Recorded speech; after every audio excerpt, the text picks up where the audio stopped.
Hi, everyone. This is the iPhoneography podcast.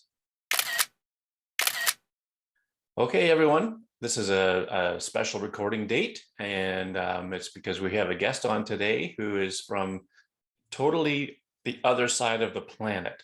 And I've been wanting to get this chap on for quite some time now, and here we go.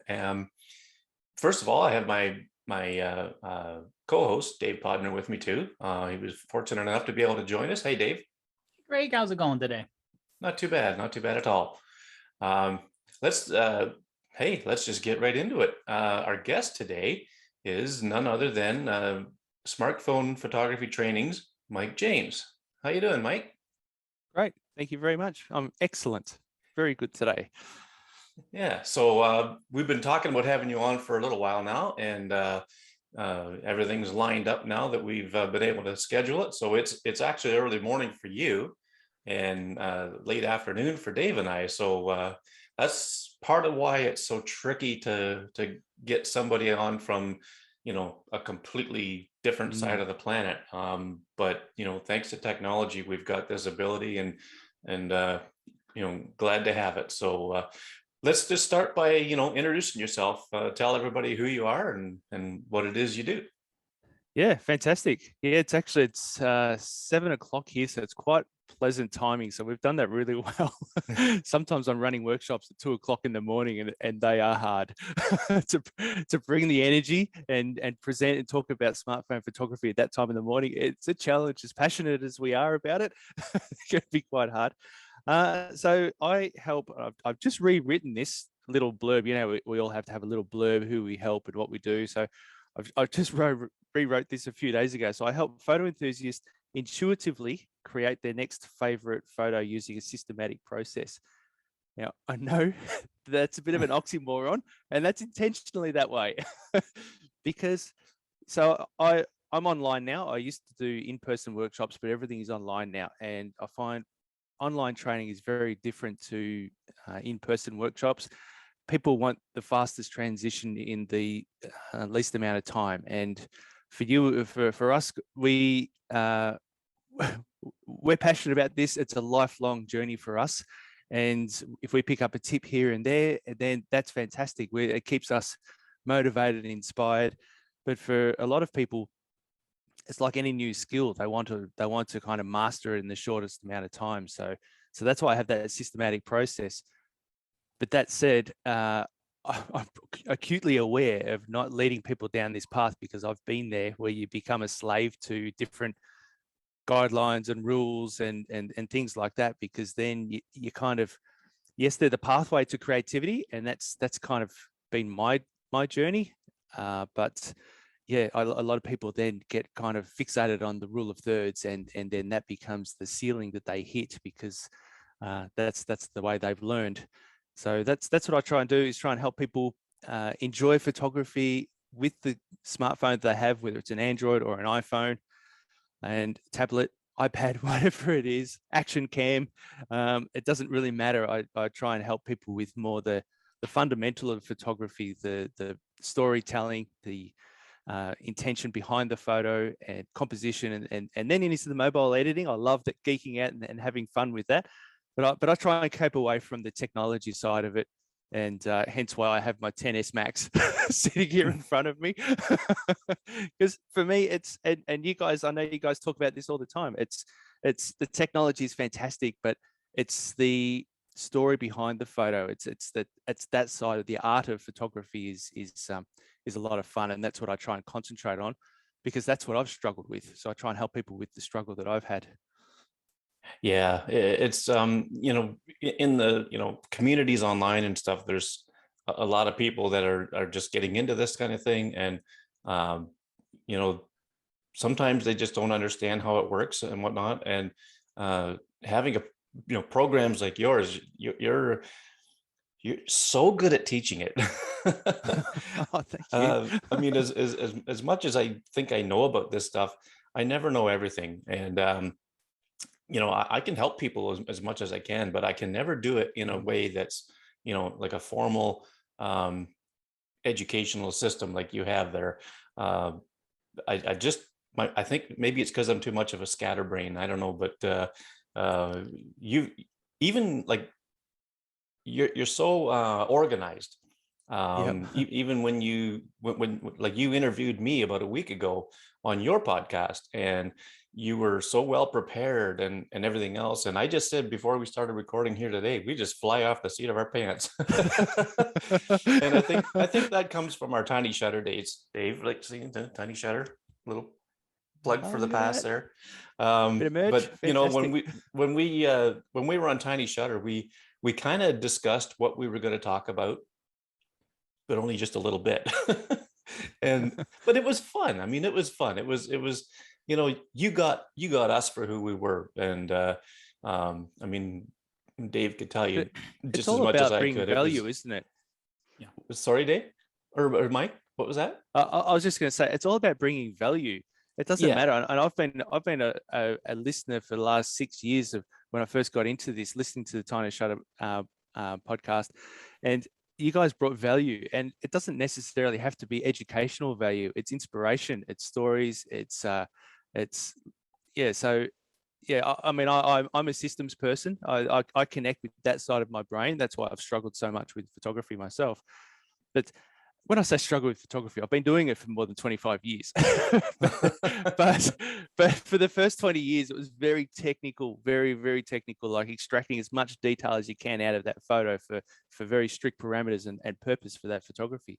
So when I say what I enjoyed about your show is that, yeah, I mean, I like to have format. I like to appeal to different learning styles with my stuff, but just being, and as you say, community. I mean, you get involved in a community, and the community is not formal. It's not format. It's not structured, but just being surrounded by other people that are inspired and passionate about smartphone photography, it elevates your interest. And as you show more interest and practice more and get out there and try new things, it's kind of like that community of interest type thing. We all learn. So yeah, it doesn't, I mean, what I teach is structured, but we can all learn smartphone photography for so many different areas. Even just getting out with a friend who has a similar smartphone as you, and just just bantering and having a bit of fun, and so you Yep. can learn from anything from anyone. You really can.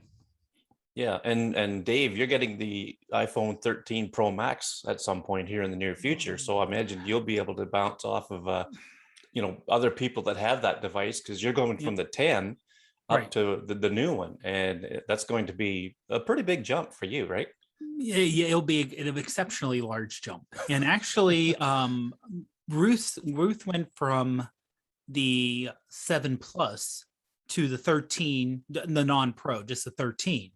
And admittedly, that in terms of the camera, yes, she doesn't have zoom. Yes, the ultra wide on the non-pro isn't as good as the pro, but the regular, I hate this is a with me. You can't to have two cameras and call it wide and ultra wide. It's like going to a restaurant and having two drink sizes called large and extra large. Yeah, that's right. Okay. You can have regular and large, you can have regular and small, but to say this is large and this is extra large, you're like, okay, it's large and extra large compared to what you only have two sizes. And that may be the technical way to put wide and extra wide. But when you talk to normal people, just the average person who's using their iPhone just to, or their, whatever mobile phone to take pictures, you're going to, if there's two sizes, you're going to say normal and wide. So Yeah, the normal on both of those are pretty similar. So the jump up for her from that 7 Plus, and as we kind of talked about the last show, it's, oh, hon, I'm going to go outside and take the garbage out. Can I borrow your phone for a couple seconds so I can try some night photography? Which I did last night. Yeah. Which is what I did last night. Because like, well, okay, let's see here. Taking out the garbage. It's almost 8 o'clock at night. It's dark up here now because of, the wonderful tilt of the earth and seasons and all that fun stuff. And it's like, well, you know what? Let's see if I can let's see if there's halfway decent night photos, even though, being in the city, it's still light pollution. It's like, let me see what I can get here and see if there's any good shots while I'm going down the driveway. And she's like, okay, I'm not doing anything. Just come back with it. And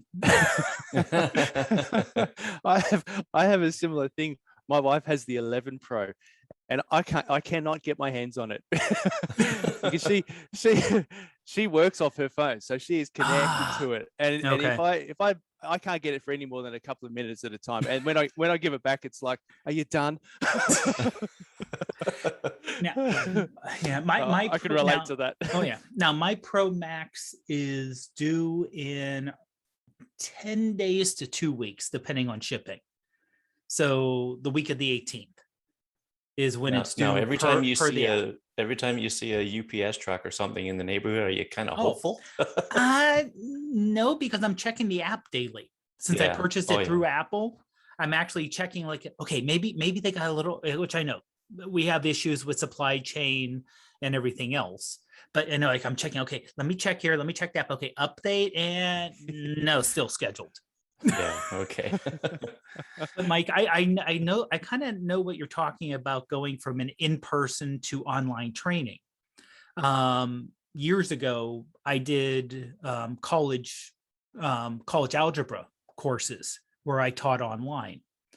And the way the format for the course was, you would meet the first night in person and the last night, and weeks 2, 3, and 4 were completely online. Right. So you had to get, it's kind of like with photography where it's 100% visual, trying to get math, you know, college algebra out without being able to, and this was back 2005, 2006, 2007. So my first couple of years, I was still on dial-up. So there was no, and this was pre-YouTube. So there wasn't even, I'll post something to YouTube and you can watch the video, and there definitely wasn't a live, you know, like, oh, follow me on Twitch or go watch me when I go YouTube live or Facebook live, and then we can interact. It's, how do I get this out to these people who need to get, you know, the back and forth virtual learning Yeah. versus in person? Yeah. And it is, and you know, like you said, it's different because it's hard to, you know, a lot of times you don't have that immediate feedback, which as someone who teaches something, you're performing in a way because you're feeding off the people who you're giving the information to. So it helps to say, oh, I can see this person and they don't seem to understand that last concept, or even virtually live where someone can have the direct interaction where you're doing a video and you're like, I hope they understand this point I'm trying to make. I'll find out about it maybe later, but I can't make an adjustment on the fly. So I can see where that going from the in-person training to the virtual on-demand training is a major issue. It is. And going from the in-person, you pick up on so many non-verbal things as well. You pick up on body language, facial expressions, and you understand people's personality types as well. Some people are introverts, some people have different learning styles. And so when I first wanted to move over to online quite a few years ago, I went and did a diploma in training design and assessment, and became an instructional designer. It was a complete waste of time. 2 years. I wanted to do it as a unique selling proposition because there's already plenty. I mean, there's already amazing photographers out there delivering training, and they have the credibility, they have the profile. And so for me as a new person coming in, it's like, okay, well, I don't have that following. I love what I do and I love teaching. So I thought, okay, if I get a formal qualification behind me, then that will then set me apart from everybody else. And it does. I mean, when I say it's a waste of time, the way I deliver training is very different because that was all kind of learning how to develop accredited training through a registered training organization. So it was really relevant, and I really enjoyed it. But for online stuff, it's a little bit different. And as you said, it's so hard to get people to turn up. And when I first started this, the course completion rates were like so low. It was kind of demoralizing because it's like, I'm here to help you. And when people don't finish it, it's like at first you kind of take it personally. It's like, they don't like what I'm doing.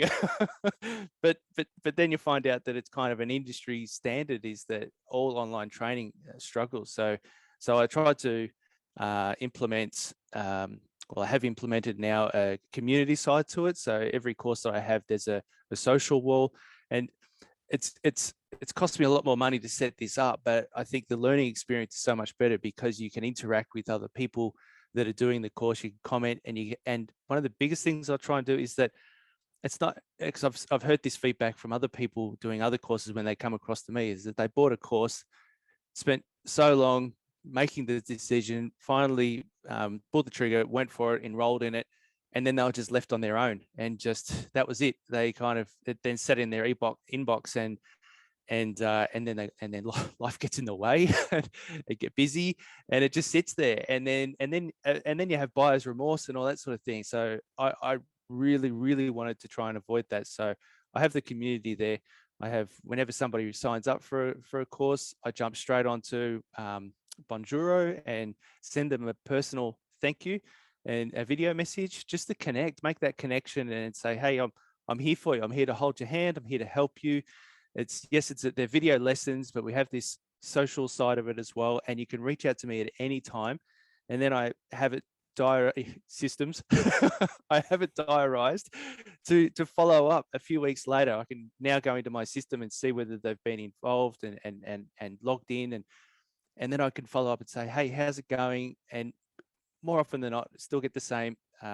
It's I'm struggling to find the time. So now with all my courses, when I say all my courses, I've just got the 2 courses really, and one that's already starting to look a bit dated. But I put a page in there where it's a quick win. So I show people that, hey, you can get 80% of this value in 20% of the time. In 1 hour, you can learn most of this. And so it's kind of a fast track, because trying to appeal to different personality types, different pressures that we all have with time. And some people like to just watch videos, and if they're not annoyed by my accent, then that's great, and I can do that. Others like to scroll and just look through text, so I try and have a PDF in there. And yeah, others like to be hands-on, so it's always important with training to throw some sort of project work in there so that people can then go away and practice and discover them for themselves, that yes, I can do this, implement it, get that confidence, empower them, and do it that way. And then I have the wider forum and community where everyone gets together and supports each other. Yeah, it's good fun. So, talking about that, you have the forum on your website that's for anybody who wants to join in, and there's monthly challenges on there. That's kind of stuff that I tried to do with the Artful IPC community on MeWe, but I'm just so not good at keeping it up. But there's a lot of good dialogue there, back and forth with other members, and it's like you and Shane Mostyn on your podcast just recently talked about community and things like that in the mobile photography space.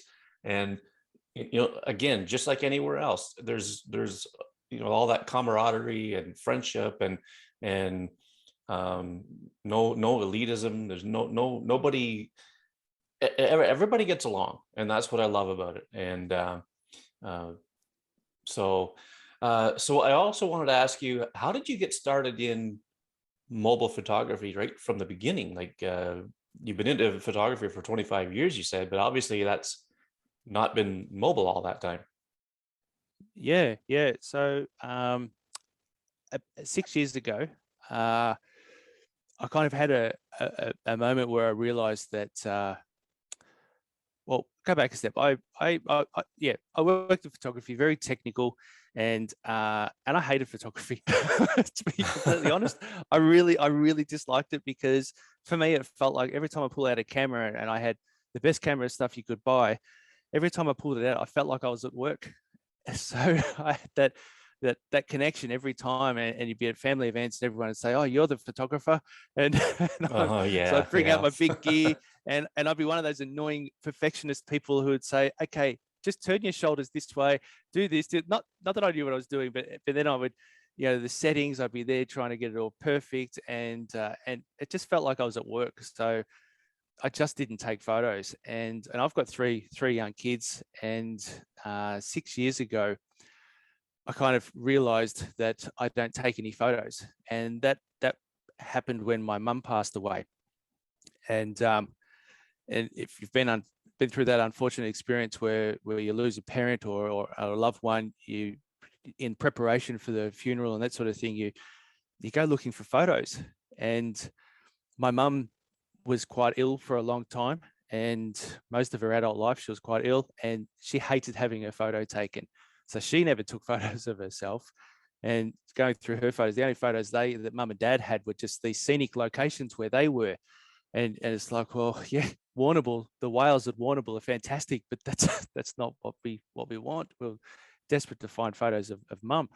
And then the real shock for me was then going through our photos. And at the time, my oldest was 9, Ella was 9 years old, and we had 6 photos of my mum.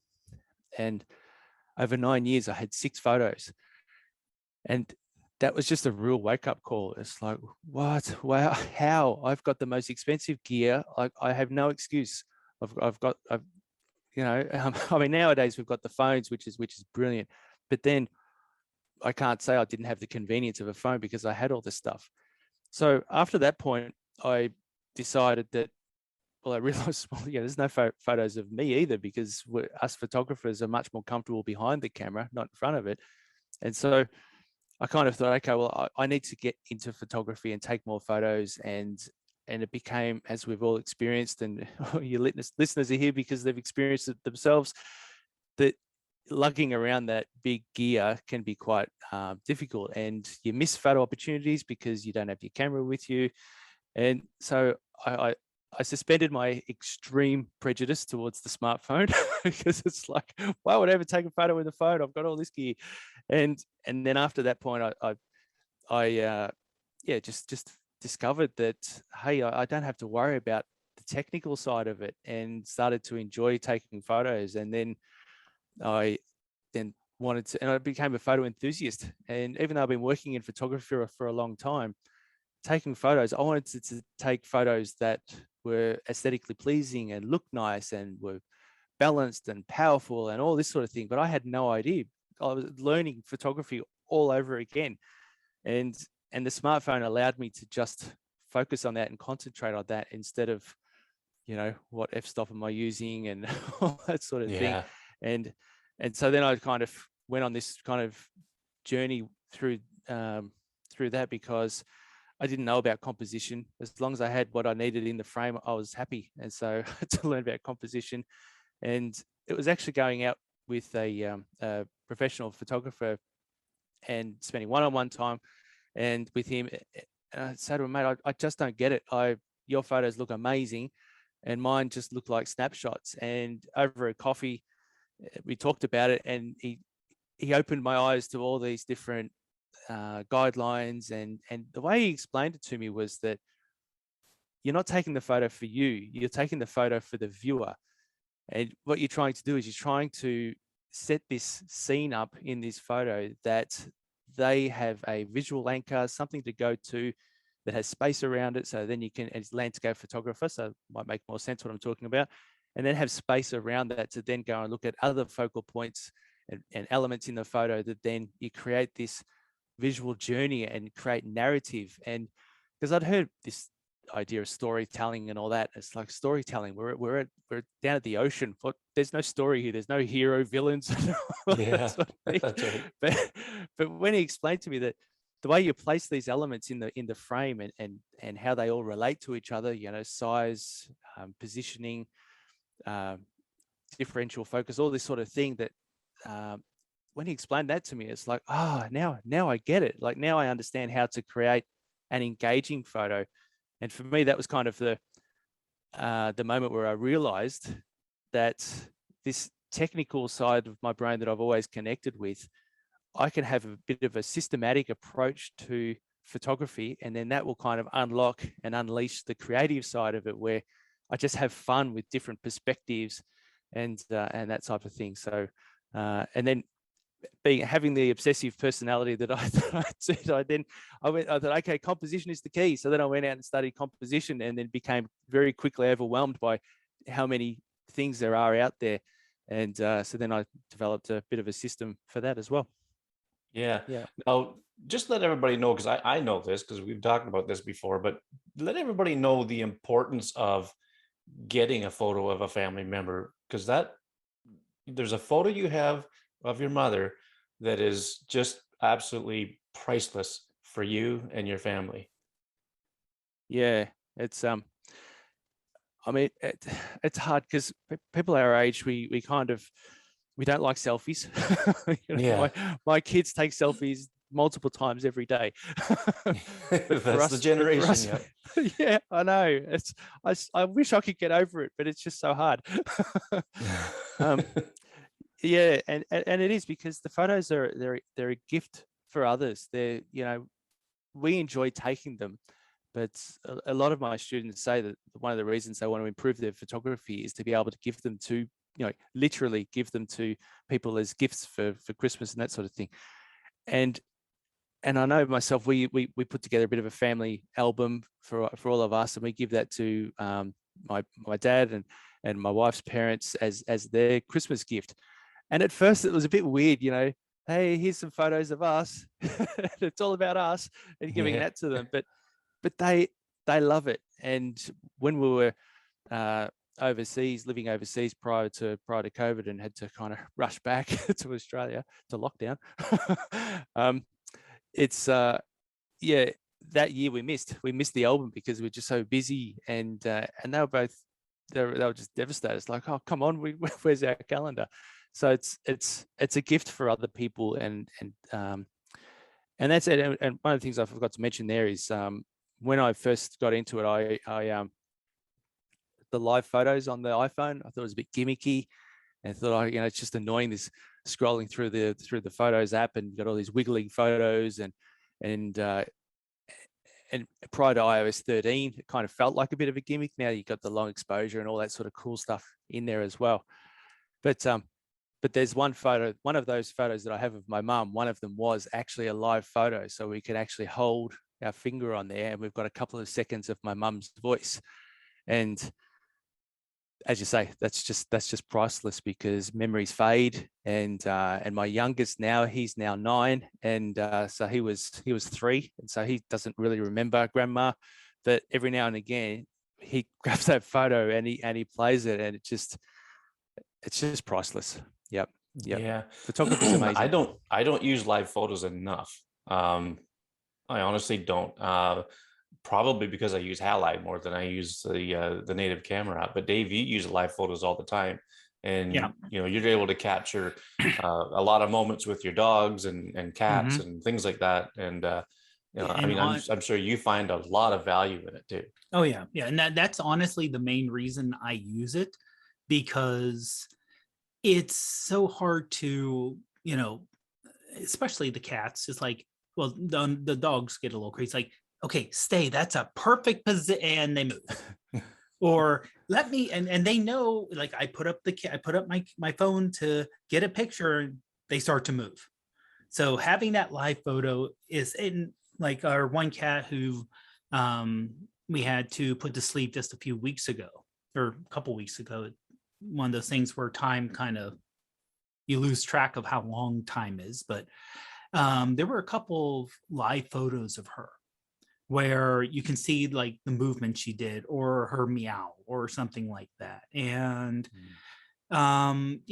for us, our animals are our kids.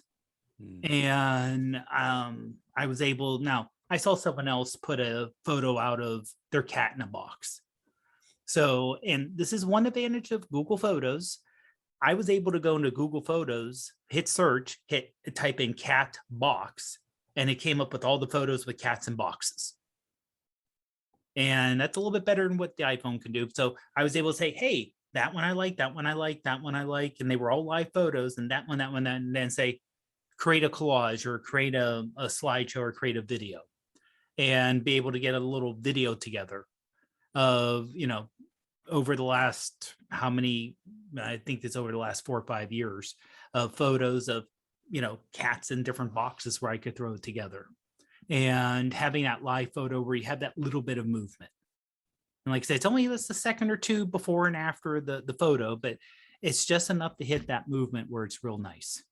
Yeah, yeah, it is pretty cool. And I have I've talked about it on the show before. We had to put our Yorkie to sleep back in the spring because she was so ill so fast, like it happened in a week.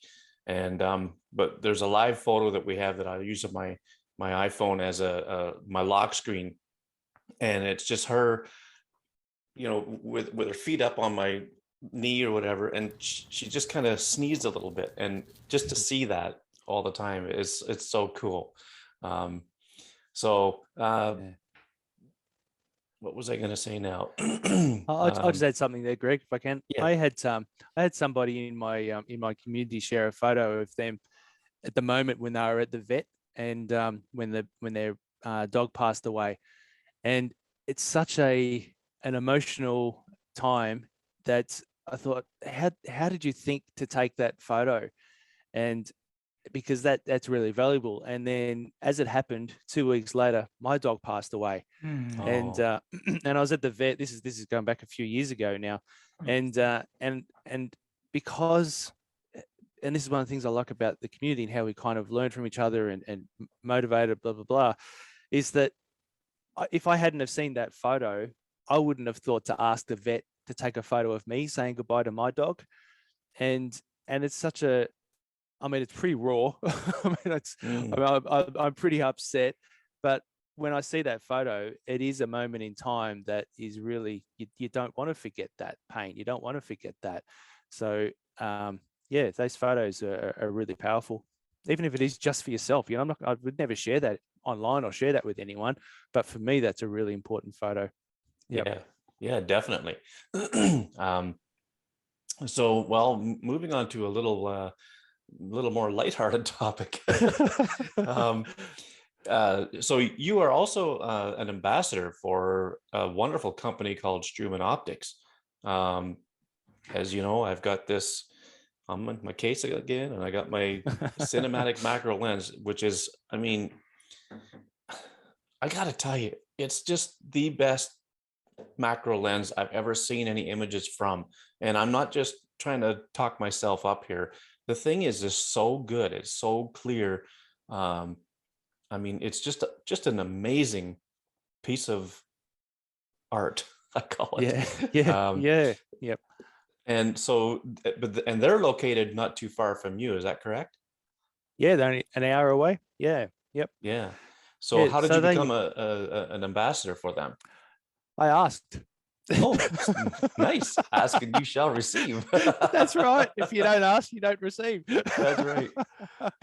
No, actually, so they reached out and said to me, "Hey, look, we want to provide a course to all our customers who buy our lenses. We want to kind of help them along and get the most out of the lenses, but also just take that first step in their photography." So I put together a free course for them, and that was brilliant. Every time you buy a lens in the little get started package, the little card there, it would have all the details there, and that was great for lead generation for me, and it was great for their customers, because then they could get more out of their lenses as well, because understanding how to clean it, like that's the number one thing.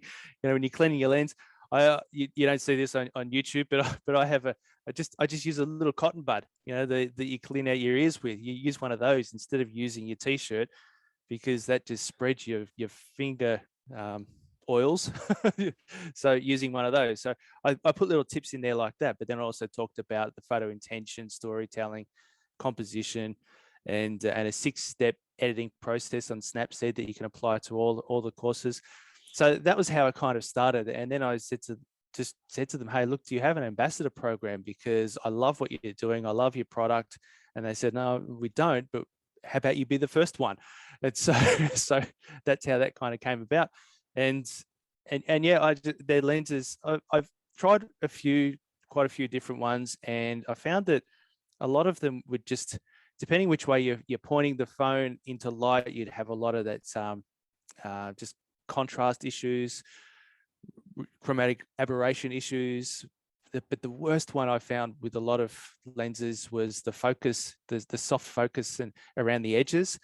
I mean, 90% of the photos that I take when I'm editing them, I'll go and do that, but that's intentional. I want that choice. I don't want the lens manufacturer to make that choice for me. So, Yeah. but that said, there are limitations with lenses. They have a 14 times and a 21 times, which is like a bazooka sitting on front of your phone. And because of pure physics and with a small sensor on your phone, it doesn't work so well. You do have those issues that I talked about. One of the things that's fantastic about the built-in lenses with our smartphones is that if there's any sort of issues like that, the manufacturers are aware of it, and then they use computational photography to go and correct it. Like I'm still blown away by panoramic mode on our phones. That I've got a $600 panoramic head sitting in my cupboard there that I'll never ever use again because it's just all computational. So the lens attachments, they're not as necessary as they once were. But that said, the main lens on your smartphone, on most, I know there's a couple, but on most smartphones, the main lens is the best lens. It has the biggest aperture, lets in the most amount of light. So there's always going to be a place for lens attachments to offer you that versatility that the multiple lenses on your phone provides you, but be able to take in the most amount of light and detail. And the coating on the lenses adds that extra vibrancy and a bit of sharpness and all that sort of thing. So yeah. Just flashed. Just saw the screen flash you showing them there. I'm just showing the lenses on the on your website here. Yep, fantastic. So yeah, but as you said, the macro lens, that one is brilliant. They have a couple of macros. They have a small macro which gives you the 2.8 that you got to hold right on top of the subject, like a lot of macro lenses out there. To be honest, the first time they sent me that, I actually contacted them and said, I'm really sorry, but I'm going to send you this one back. It's broken. And because I was used to a macro lens on a DSLR and how that works. And they said, oh, no, you've actually got to hold it right on top of it. It's like, oh, okay. So how do I let light in then if I'm right on top of it? And so, I mean, it's fantastic for magnification. And I was blown away by, again, that edge to edge sharpness, no distortion. But then they reached out again and said, have you got any ideas for other type of lenses? So talking to the community and knowing what they wanted, and there's because I used to have a really good, vibrant Facebook group then, and reached out to them, and we kind of all put together some ideas, and the manual focus macro was kind of the one thing that was missing out there that we would all love. I know we can use apps like Halide for manual focus, which is fantastic, especially their macro mode that they've just released a couple of days ago. Mm-hmm.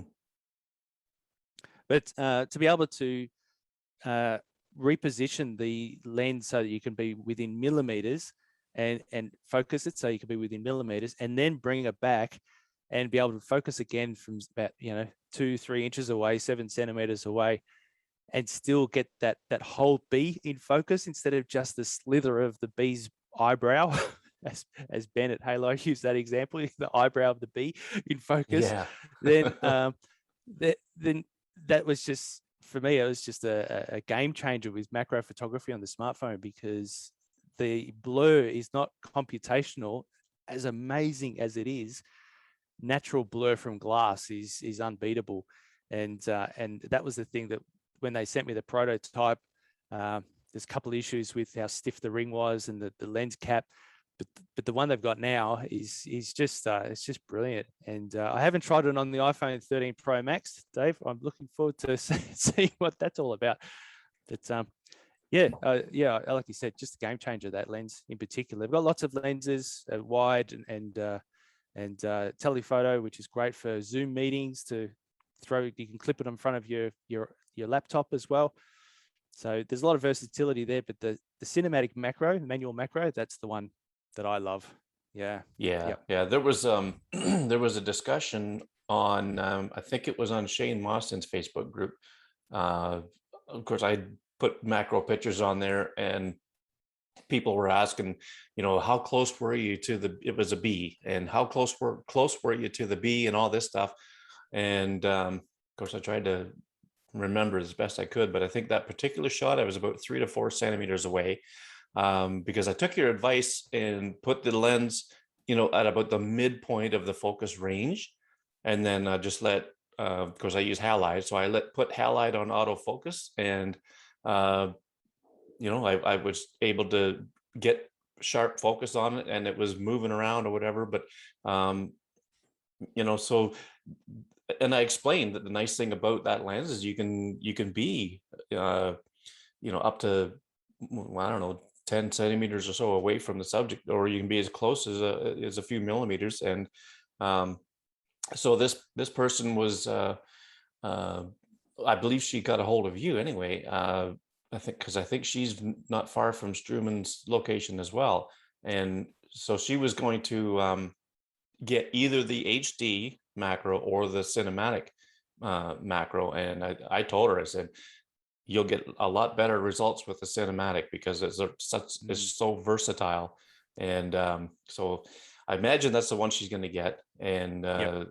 um, it's this thing is a bloody legend in its own mind, or in its own right. So yeah, it's just fantastic, and I'm so grateful that I have it, and I have you to thank for that. And uh, and you know what? The case isn't too bad either. Like, it's a nice sharp case, and it's still not a scratch on it. Yeah. Oh, you look after it. Yeah, I do. I try to look after them the best I can. Just I just it just drives me crazy when I see somebody just with a new phone and is all scratched and beat up. Um but anyway, Dave, do you have any questions for Mike at all, or? Not right. No. I mean, we handled a lot of stuff that I would have asked. But I also want to say, kind of springboard off in terms of a positive way about the storytelling, where there's so many times that I'm out somewhere and I see something, or something really catches my eye. And I'm like, oh, in terms of, let's say my wife Ruth is like, I wish Ruth was here to see this. This is nice. Yeah. Or, it's somewhere that um, recently, before I've had my string of bad luck over the last 2 months, I was in a trail race, and you're literally, it's in a county park, so you're not really in the middle of nowhere per se, but it's not that accessible where you have to get. And where I And was, just for yeah, to let Mike know, Dave is a runner. Mike, he does a lot of Ah. mostly I don't know. mostly road Yeah. races, but there's one trail race I do every year. And you're getting a good amount of elevation climb, and to get where I was, you're away from the roads, and if you're not in decent shape, it's hard to get up there. So where I was, I just really liked the way it looked, with the kind of the slant of the hill I was on, and the path going across. And it was in early August, so everything was green and lush and really vibrant.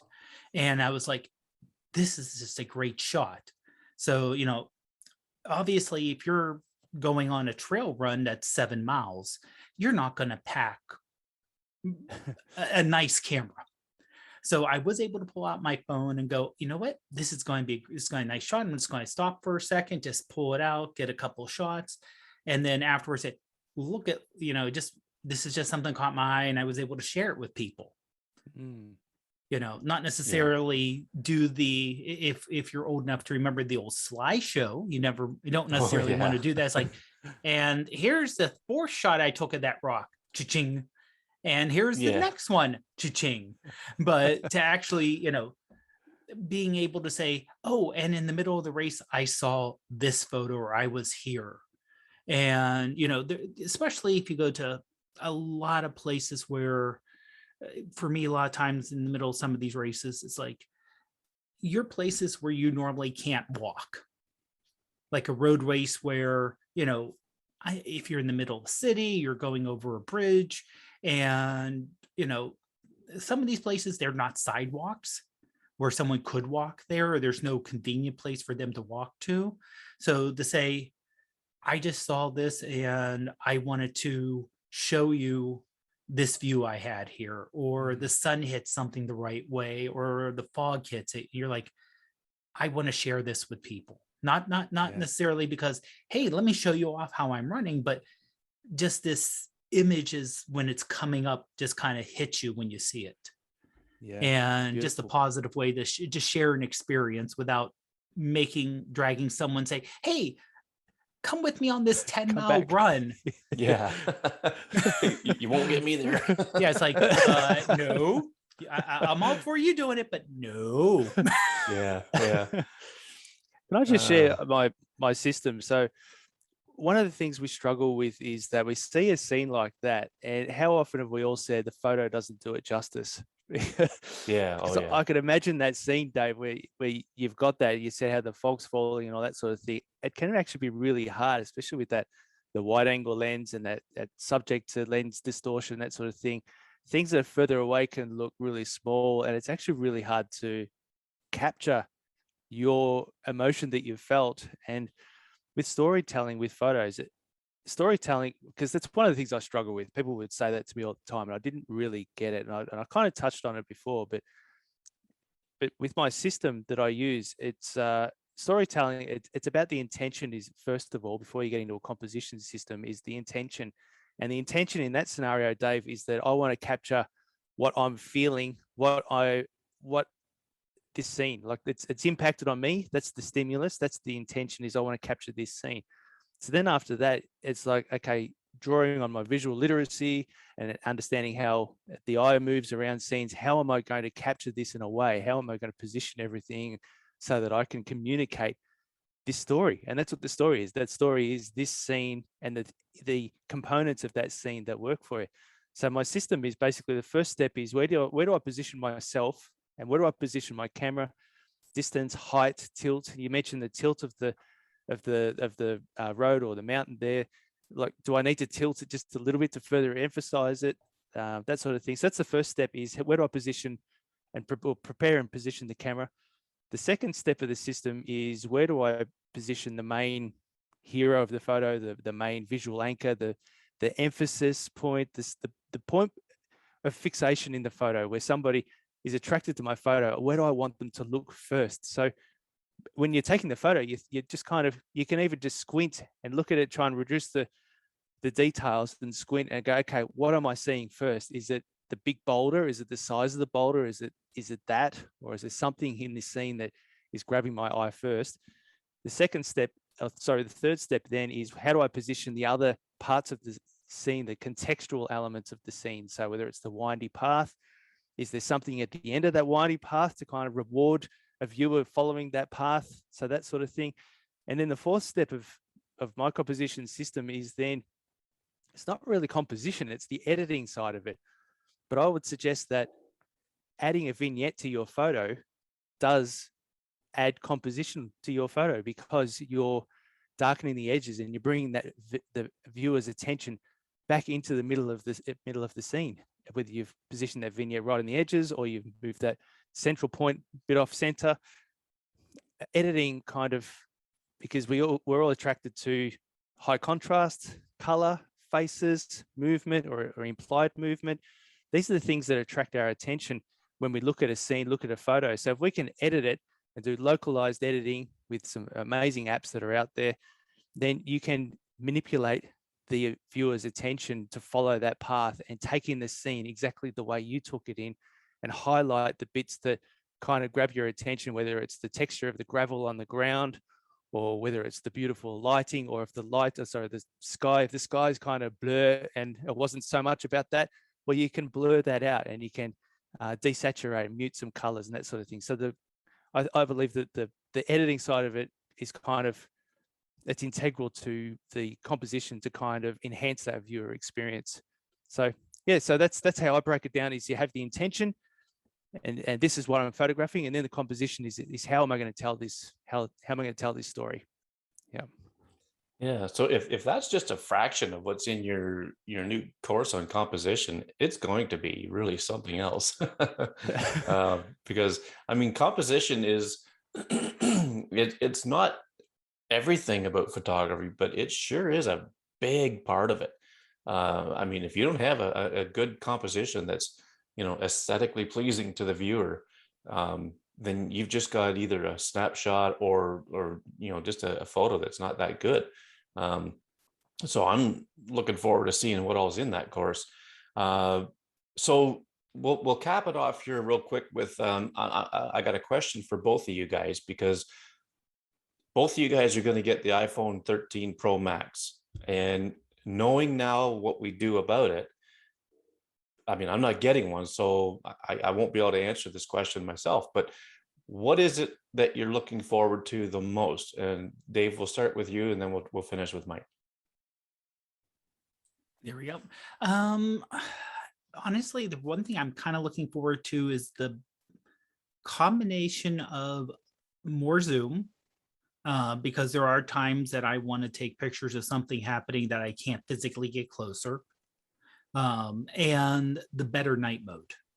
And not Mhm. necessarily just for outdoor shots, night mode, but indoor shots where you don't have to do the whole 10-second, 30-second exposure for night mode. But even doing it 1 second exposure can make a room that's not very well, just playing around with Ruth's phone, just make a room that's not necessarily the most lit beautiful in the world at night, but that just brings enough where you can actually see what's going on without it being grainy. And where I take it with my phone and you can see the shot, but for me to boost it in order to get a good crispness to see exactly what you're seeing, it gets grainy and there's a lot of artifacts involved. Where taking it with hers is like, oh, you can actually see the cat on the chair that I'm trying to take a picture of, and it's not horrible graininess. And those are the two things I'm kind of photography wise most looking for. Okay, cool. How about you, Mike? With all the features and capabilities that you've seen with the 13 Pro Max, what do you look forward to most? For me, I totally agree with Dave. Those 2 points. The zoom, not so much. I think the 2 times zoom for me works enough. I don't think I've found myself thinking, oh, I wish I had an extra zoom. But just with the type of subjects and photography that I take, I don't really take too many long distance stuff. Uh, the yeah, night mode doesn't really like, for night mode to enable, it needs to be really dark. But like Dave said, just the computational side of photography that they that they do, to be able to just take those indoor shots where previously it would just have, it would just get grainy and low resolution, that sort of thing. So just to be able to have that convenience of not think about, oh, I need to turn the lights on and make this area brighter. And hey, kids, can you open up your presents over in this room because it's a bit brighter? So that is going to be amazing, and I'm really looking forward to having a play around with the macro mode as well, and being able to get in super close, because we don't always carry our lens attachments with us. Although I have one in the glove box so that it's always with me, but I'm weird. Yep. But to be able to have that opportunity to just explore and have fun with macro, because for me that's, and I can't wait to, when your book comes out, Greg, to just pick up some more tips here and there. And because macro is kind of exploring the unseen world, and it's one of the things I love about photography, is that macro kind of forces you to slow down, take in the details, and so that's one of the things I'm looking forward to with the new phone, is being able to get into that world and explore that world a bit more at any time that I want. Yeah, well, that's cool. One thing that, excuse me, one thing that neither of you actually mentioned was the cinematic video. I know, Dave, you've played with it a little bit with Ruth's phone, but I mean, I think that just goes to show you that it's not going to be for just everyone. I know that there's a fellow I know that has the 13 Pro, and he's tried the cinematic video with his kids and stuff. And I mean, it was nice. It was okay, but it's just one of those features. And I think we mentioned this before, Dave.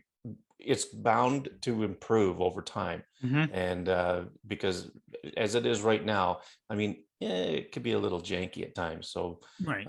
just thought that was interesting that neither of you, mentioned that, but that's fine because it's just not something that, probably either one of you guys do a lot. I mean, I'd be the same way.